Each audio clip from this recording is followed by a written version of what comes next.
ये आने वाला वक्त बताएगा। अभी तक जो किसानों का आंदोलन कह रहा है वो ये कह रहा है कि ये आंदोलन अभी तब तक जारी रहेगा जब तक कि एमएसपी की बात न हो जाए। जो शहीद हुए हमारे किसान पिछले 1 साल में हैं, इन किसानों को मुआवजा न मिल जाए, इसके अलावा कई और ढेर सारी मांगे इनकी हैं, उन मांगों की पूर्ति जब तक नहीं होगी तब तक हम यहां से हटने वाले नहीं हैं। 26 तारीख को हमारा 1 साल पूरा होगा। 1 साल के इस जश्न को हम मनाएंगे और दिल्ली कूच करेंगे संसद भवन की तरफ, ये इनका कहना है। अब प्रियंका गांधी विपक्ष के तौर पर, एक विपक्ष की उभरी हुई नेता के तौर पर, और उसमें किसानों के इस आंदोलन के साथ में और किसानों के इस मोदी सरकार के इस यू टर्न के बाद प्रियंका गांधी की राजनीति में कुछ चेंज आपको नजर आता है क्या? क्या प्रियंका गांधी कांग्रेस और उसके साथ साथ प्रियंका गांधी को न लेते हुए अगर हम अखिलेश यादव की बात करें तो उनकी भी राजनीति में क्या आपको परिवर्तन नजर आता है आने वाले समय में, जबकि समय बहुत कम है? विपक्ष अगर किसानों के आंदोलन से उत्साहित था तो अब क्या विपक्ष को हम हतोत्साहित होते हुए देखेंगे? हाँ राजीव जी, ये बहुत अच्छा विषय है समझने के लिए, और समय भी। आज ही हमारी अमलेंदु जी से बात हो रही थी, जब वो मुझे निमंत्रित कर रहे थे, तो मैंने कहा कि जब आंदोलन लंबा खींच रहा था तो, और ये माना जा रहा था कि आंदोलन जारी रहेगा तो बीजेपी को नुकसान होगा, उत्तर प्रदेश के चुनाव में खास करके। तो अगर आंदोलन खत्म हो गया तो मैथमेटिक्स तो ये कहता है कि बीजेपी को फायदा होगा। तो लेकिन ये मैथमेटिक्स नहीं है, ये समीकरण भी होता है, केवल मैथ से नहीं चलता है कि आपने आंदोलन को लंबा खींचा, उससे नुकसान होने का डर था इसलिए आंदोलन खत्म कर दिया।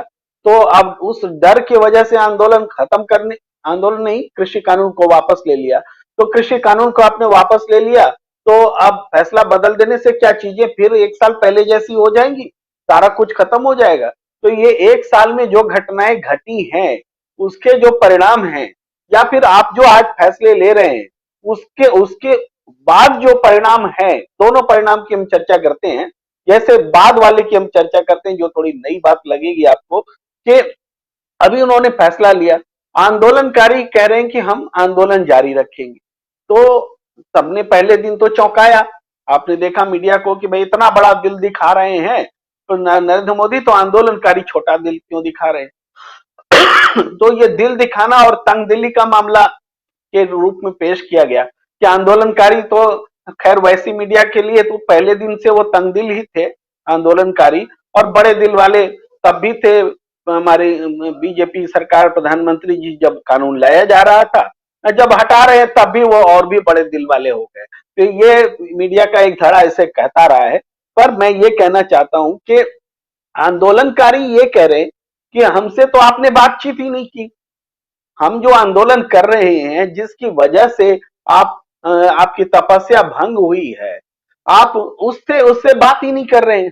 तो पहली बात तो यह है कि सुप्रीम कोर्ट में भी जो बातचीत हुई और जो आपको जवाब देना है उसके मुताबिक आंदोलनकारी से आपको बात करना चाहिए था। आपने कृषि विशेषज्ञ समिति पैनल भी बनाया, सुप्रीम कोर्ट के कहने पर कृषि विशेषज्ञ भी शामिल हुए, लेकिन उन सबका कोई नतीजा नहीं निकला। तो एक बात कि आपने शामिल नहीं किया, दूसरी बात यह है कि जो आंदोलनकारी और भी जो बोल रहे हैं एमएसपी, देखिए एमएसपी इस कानून से अलग है, ये सोचना ही गलत कि इस 3 कानून का विरोध क्यों हो रहा है। क्योंकि सबसे ज्यादा खतरा एमएसपी को हुआ कि मिनिमम जो प्राइस है, न्यूनतम समर्थन मूल्य वो असुरक्षित हो जाएगा, वो जनता को, किसानों को नहीं मिलेगा। यही आशंका थी, क्योंकि जब नई व्यवस्था में फार्मिंग होगी, किसान और जो कॉन्ट्रैक्टर के बीच में साइन होगा, उसमें तमाम जो क्लाउज थे, उसके बाद एमएसपी के सिस्टम में वो कमजोर हो जाता, मंडी समिति कमजोर हो जाती। तो इसका जवाब ही था, 3 कृषि कानून में एमएसपी को मिनिमम गारंटी देना चाहिए, एमएसपी की गारंटी कानूनी, ये एक जरूरी पहलू था, ये दोनों उससे अलग नहीं है। तो जब प्रधानमंत्री घोषणा करें 3 कानून हटाएंगे तो उनको साथ साथ ये बोलना चाहिए था कि एमएसपी की गारंटी का कानून भी लाएंगे। अगर ये नहीं बोलते हैं तो 3 कानून हटाने का मतलब ही संदिग्ध रह जाता है और उत्तर विहीन रह जाता है। अगर संदिग्ध न भी बोले तो जवाब नहीं रह जाता है। तो जब एक आंदोलन को जब उसका जवाब नहीं मिलता है तो वो आंदोलन समय से पहले खत्म कैसे हो सकता है? आंदोलन को उसका जवाब चाहिए होता है और जवाब आज नहीं मिला प्रधानमंत्री जी के 3 कानून वापस लेने के बाद भी। यही वो उत्तर है जिसके आधार पर हम कह सकते हैं कि आंदोलन का जस्टिफिकेशन है और आंदोलन जारी रहेगा और रहना चाहिए, क्योंकि आंदोलन को उसका जवाब नहीं मिला है। ये मैं कहना चाहता हूं बहुत साफ शब्दों में। उसके बाद जो प्रधानमंत्री जी आगे कह रहे हैं, फिर से विपक्ष पर तोहमत लगा रहे हैं, या उससे पहले मैं आना चाहता हूं प्रियंका जी की बात पर।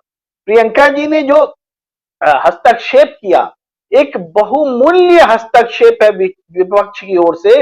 इसकी टाइमिंग इतनी सही थी कि अगर प्रधानमंत्री जी इस बात को मान लेते तो भारतीय राजनीति में एक नजीर पेश करते, एक उदाहरण पेश करते, आंदोलन का सम्मान होता, किसानों का सम्मान होता, विपक्ष का सम्मान होता, प्रधानमंत्री पद का सम्मान होता। अब हम कहेंगे हम यूं ही ये सारी बातें नहीं कह रहे। अब देखिए, मैं अगर मोनू भैया होता तो मैं क्या कहता? मैं कहता कि मोदी अंकल है जब तक तब तक तो हमारा कुछ नहीं हो सकता, हम तो सुरक्षित हैं, क्योंकि मोदी अंकल है ना, पापा के साथ खड़े हैं तो मोदी अंकल है हमारे।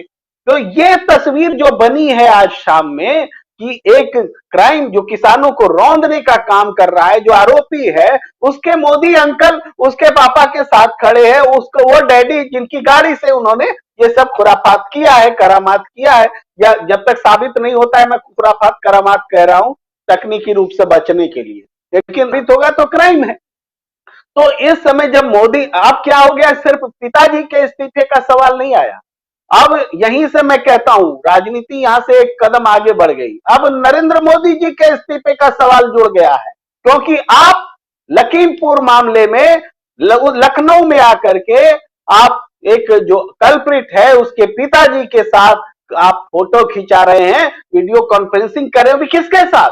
डीजीपी के साथ, पुलिस का जो सबसे मुखिया होता है, सबसे बड़ा पद होता है, उसके साथ कर रहे हैं। अब किस न्याय व्यवस्था, किस उम्मीद से लोग न्याय मांगेंगे?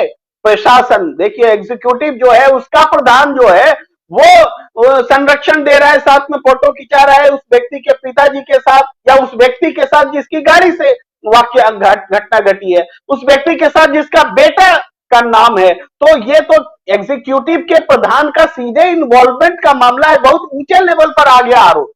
ये अगर प्रियंका गांधी जी की बात मान ली जाती तो ये आरोप इतना ऊंचा लेवल पर नहीं आता। ये बात मैं कहना चाह रहा हूं, जैसे ही मैंने प्रियंका गांधी जी की बात शुरू की कि बहुत जबरदस्त हस्तक्षेप था, बहुत गंभीर हस्तक्षेप था, और अगर उसको मान लिया जाता तो प्रधानमंत्री जी अपनी सुरक्षा कर रहे होते, प्रधानमंत्री पद की मर्यादा बचा रहे होते, जो उन्होंने नहीं किया। एक तरह से प्रियंका गांधी का कोई दोष नहीं है, उन्होंने तो दिखा दिया था, वक्त पर बात कह दी थी। अब जो कुछ होगा उसका अंजाम खुद प्रधानमंत्री जी को, लोकतंत्र को, नीति को भुगतना होगा। प्रियंका गांधी जी को कोई नहीं कह सकता कि उन्होंने वक्त पर बताया नहीं।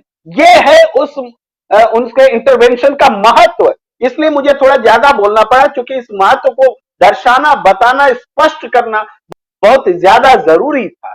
ये मैं कहना चाहता हूं जी।